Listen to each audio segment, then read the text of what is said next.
Hey guys, and welcome to a brand new video here on FPL Now. Today we're going to be going over a potential wildcard draft for Game Week 4. So if you're excited for the video, make sure to drop a like down below, leave a comment, are you thinking of wildcarding this week? Subscribe if you're brand new, and let's get into the video.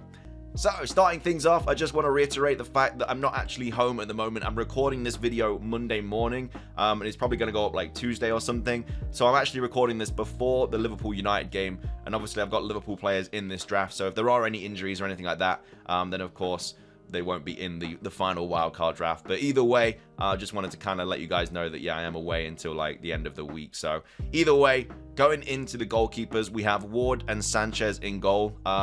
Brighton have just really impressed me at the start of the season. Their defensive numbers have been really, really good. They've got really nice fixtures coming up. Leeds, Fulham, Leicester, Bournemouth, Crystal Palace. And yeah, Sanchez is just getting clean sheet after clean sheet after clean sheet. And I think that he's just a really nice option. He's only 4.5 mil. I know a lot of people have gone the likes of Ramsdale this season. They've gone Edison as well, just to try and get like double up on Arsenal defense, double up on City defense. Some people have gone Mendy as well, for the Chelsea double up and stuff like that with like Reece James, etc.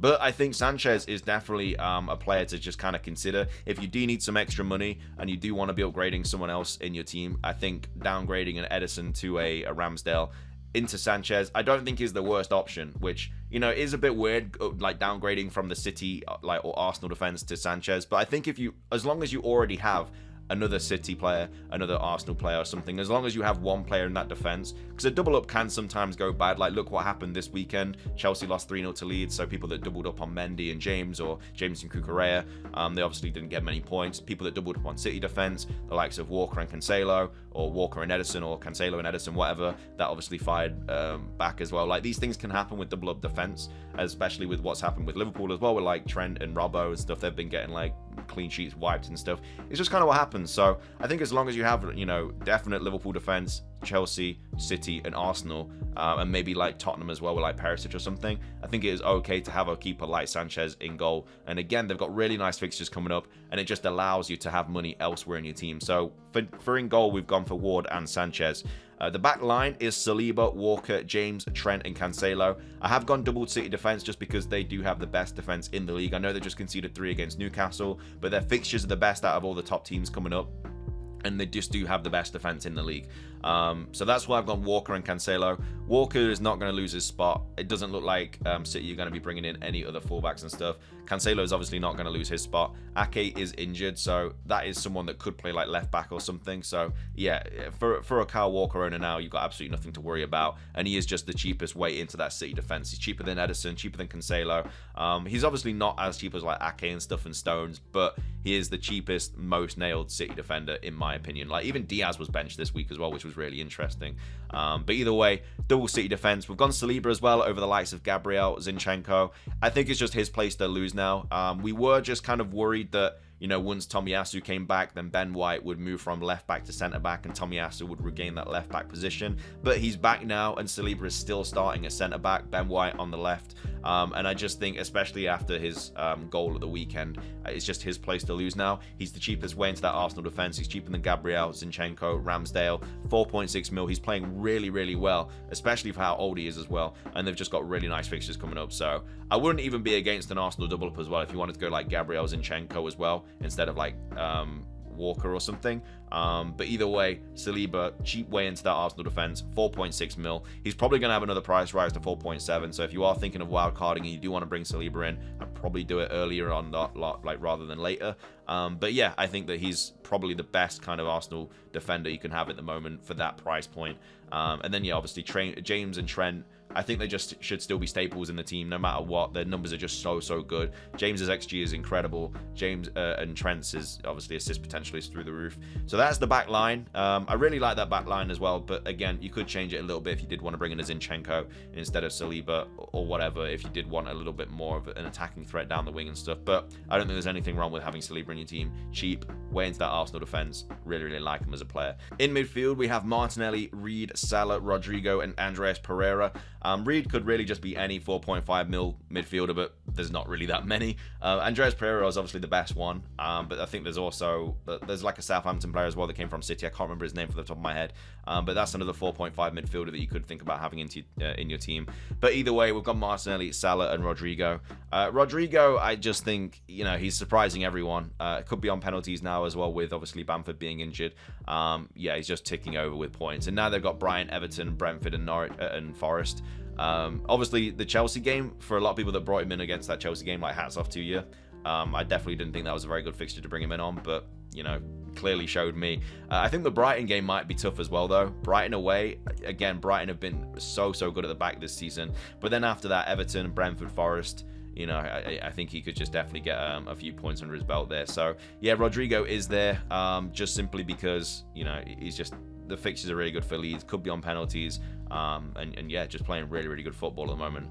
Martinelli, again, I think should just be in every single team. You know, I just think he's probably one of the best valued players to have in FPL this season. 6.2, probably going to go up to 6.3 now.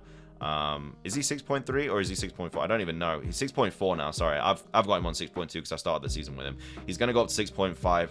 40% owned now, over 40%. If you don't have him, like I say, he's just an easy way into that Arsenal attack. And yeah, he's just so cheap, but he's just returning every single game.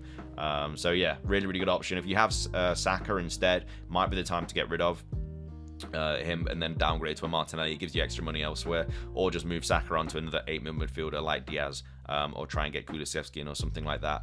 And then of course Salah as well. You know, you're not going to get rid of Salah on a wild card, no matter who he's playing or anything. He's always going to be in a team. And then yeah, just Reed and Andreas Pereira as your 4.5 mil midfielders. There's nothing wrong with really doubling up on Fulham midfielders like that. And you know, obviously you've only got one more Fulham spot, but to be fair, the only other Fulham player you're probably going to bring into your team is Mitrovic, and even then, because you've still got like 3 players, like the most obviously you can have from a team is 3. So yeah, even if you did need to bring in another Fulham player, it'd just be Mitrovic. There's no other Fulham players you'd really bring in, so I think there's absolutely fine owning 2 Fulham midfielders. Nothing wrong with it really. So that's the midfield, and then up front we have Jesus, Tony, and Haaland. I just think that Tony is one of the best kind of value forwards at the moment. He's on penalties as well. They've got really nice fixtures coming up: Everton, Crystal Palace, Leeds, Southampton. Arsenal will be a tough one, but then they've got Bournemouth, Newcastle, Brighton. Chelsea will be a tough one, but then Villa, Wolves, Forest. Just really nice fixtures. He's just going to keep ticking over. He's just going to keep going up in price. He's about to price rise again. By the time this video goes up, he actually might have already hit another price rise. But yeah, I think it's one of those situations where, do you go for an 8 mil midfielder or do you go Tony instead? And I think from who's kind of performing at the moment, I think Tony might be the better option. I know obviously he gets 1 less point for goals scored, and I know he doesn't get the clean sheet point and stuff like that. But I think the fact that he's on penalties, the fixtures that he's got coming up, the fact that he's scoring like every single game now, he should have actually got 2 as well in the last game, but one of them was of course offside by like a margin, like like a millimeter or something. So it was really unfortunate for Tony owners, so he could have had even more then. But yeah, just really like him as an option now. Haaland is in there as well, but I mean, I wouldn't be as opposed to going for Kane. Of course, Haaland does have nice fixtures coming up, but that midweek fixture against Forest in game week 5, he could easily get rested in that game. You know, I don't think Haaland is a 90-minute man, really, whereas, you know, Kane is. Kane's fixtures obviously aren't as good. They do obviously have Forest and West Ham, Fulham, City, Leicester, but you know, if you did want to bring him in for Haaland, I wouldn't be against it. And I guess you just know that he's going to play every single game, and I think that's just what makes Kane a really nice option. He's on penalties as well. I mean, Haaland did take the last penalty. We just don't know if he's going to be on them. Like, he won the penalty and he just took the ball. Like, he wasn't even going to ask anyone else about it. He just took it, which is fair play. That's what you want from a striker.